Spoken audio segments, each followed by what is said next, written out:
Hey everybody, I'm DJ Sixsmith. You're watching The Sit Down. Legendary, coming to HBO Max. Dashaun Wesley, Jameela Jamil. What's up? How are you both doing today?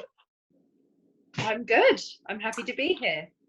I'm doing great. I got good sunlight, no complaints. What are the many keys to doing all this at home? Finding the good spot, finding the good light. It takes a while, right? Oh, I just found mine. Yeah, this is me. I'm next to 100 bags of potato chips. I can't give you all of the fancy plants and books and award shelves that other people have been giving you. I'm sorry, I'm a scumbag.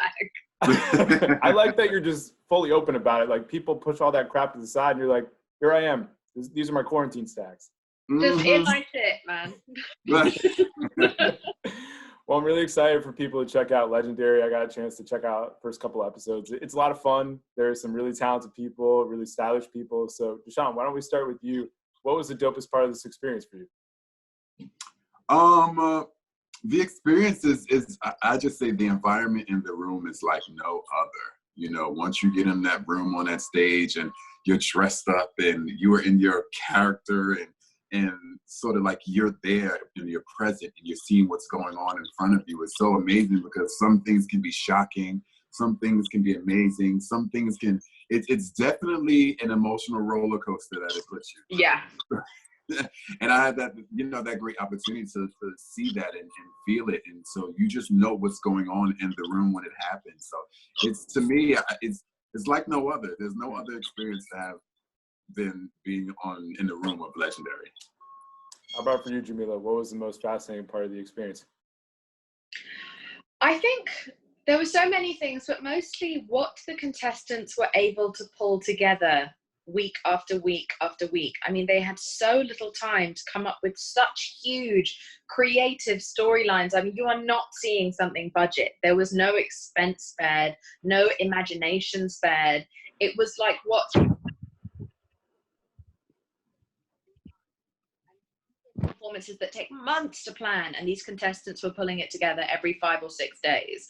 So just to see the level of creativity, the level of love, but mostly, I think ballroom, for those who know, has a reputation for obviously being fun and fancy and gorgeous, but it also has a lot of reputation for being shady. And there can be some very kind of volatile exchanges between contestants who just pull no punches, and that's part of the culture. But what other people don't always get to see is the love that follows those exchanges. So straight after you see them say something so brutal and hilarious to each other on stage, you see them hug and kiss and cry with one another when the other one loses. And I think that that's something we've never seen in any competition whatsoever, in any culture or scene before. Is just the love of ballroom. I think that was something amazing to witness firsthand. Yeah, it seems like there's some mutual respect, especially when it comes to ballroom. And obviously you two realize the importance, the impact of that, but like a whole new group of people are going to learn what ballroom means, what it represents. So Dashaun, when people check this out, what are the big things to know about this if they're just experiencing it for the first time? What they're going to see, like I said, the emotional roller coaster that you're going to see everyone go through that can possibly put you through the same thing.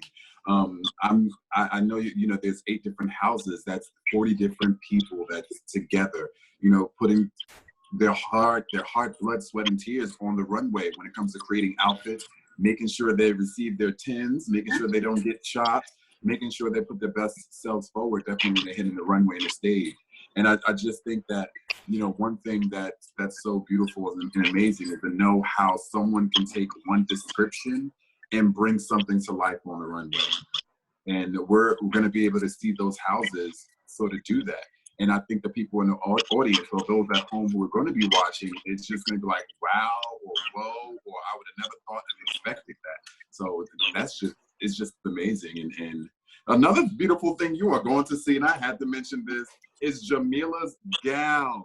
Baby, OMG, fan ourselves, because at many moments, now again, I haven't put on a good dress in a long time, but baby, Jameela makes you want to go home and just style yourself up. I had to bring my absolute A game. I think sometimes I went too far.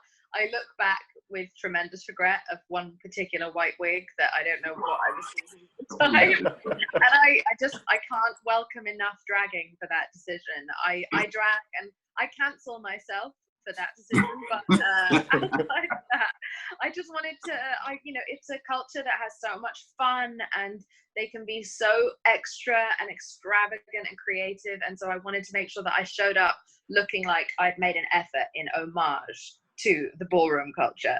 I like that you went all in. You got to go for it. Yeah. Yeah. So I think another thing that's really cool about this show is that it's showing all different types of people, new faces we haven't seen before. And I think that's going to be one of the big impacts of this. So Jameela, when you think about this, what do you think is the best part of just seeing different types of faces, different types of people on a television show?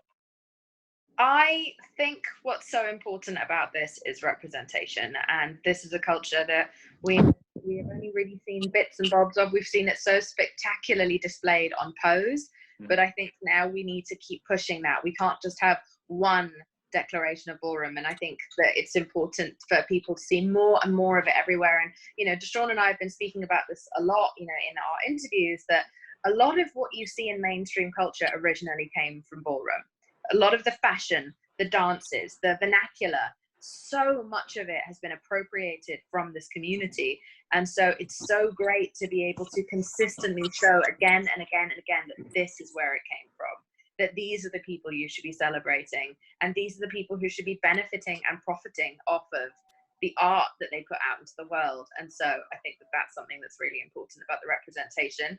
And I also think that this is a culture where we see stories in the media that are always, it's predominantly a lot of Black or Latinx or people of color who are either queer or trans, etc. And we don't see the stories of triumph of their community enough in the mainstream media. We just see sensationalized or very devastating and traumatic stories. And I think it's so important to show the beautiful and fun and glorious and winning side of ballroom, because that is really what that culture is. There's no culture of love, community, family, friendship, and creativity like it in the world. And so I think that it's a big honor to be a part of showcasing that. Yeah, it's a great point. And Dashaun, you can jump in here too. I mean, with Pose, obviously that was a game changer, and just who the storytellers are is a big part in this all. So what does it mean that it's an authentic story being told here by the people that are actually living this story? I mean, that's the number one thing that we try to get through to everyone, in the culture and the ballroom scene, that if the stories are being told by us and you get to see us and see us prevail and progress and give our input to something that can be so small, that's what matters the most.